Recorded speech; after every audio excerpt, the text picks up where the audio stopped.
以色列继续伫加沙地区攻击哈马斯的据点，已经有3万外人死亡。因为陆地的路线歹行，各国的人道救援正在使用军用的运输机空投物资，希望改善粮食欠缺的问题。但是有救援团体讲，空投的成本甲效益袂好。另外，车北也发现空投的设备各样，物资陷到人家厝，造成5个人死亡，10个人受伤。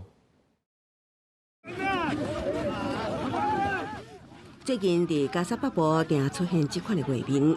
凡是有国际空投物资降落的地点，巴勒斯坦民众都会围起来抢做一堆，只希望会当摕到食物饮用水，甚至医药解决家己本身的问题。因为加沙对外的陆路交通线自1月23开始都封锁，运送物资的卡车无法度进入，所以包括美国、比利时、约旦、埃及等国，拢出动军用运输机，以空投的方式，就安尼将一大箱一大箱的救援物资绑伫降落线，然后空投到加沙北部地区。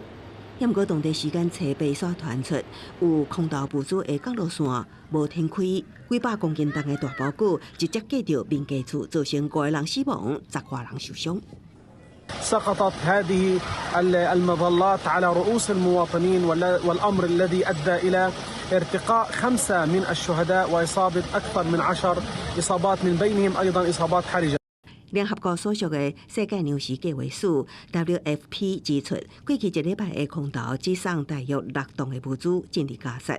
那受到封锁阻碍无法度进入，由14台卡车组成的车队，一摆就会当送200吨的物资，显示空投的成本效益实在相差。将按加沙政权的哈马斯表示，空投只是一个宣传的手段，车被意外事故证明需要用陆路运输才会当解决人道危机。另外，降落线无停开，造成地面民众伤亡的空投物件，到底是倒一个国家运送的？目前也无法度证明。公司新闻旗下人评论。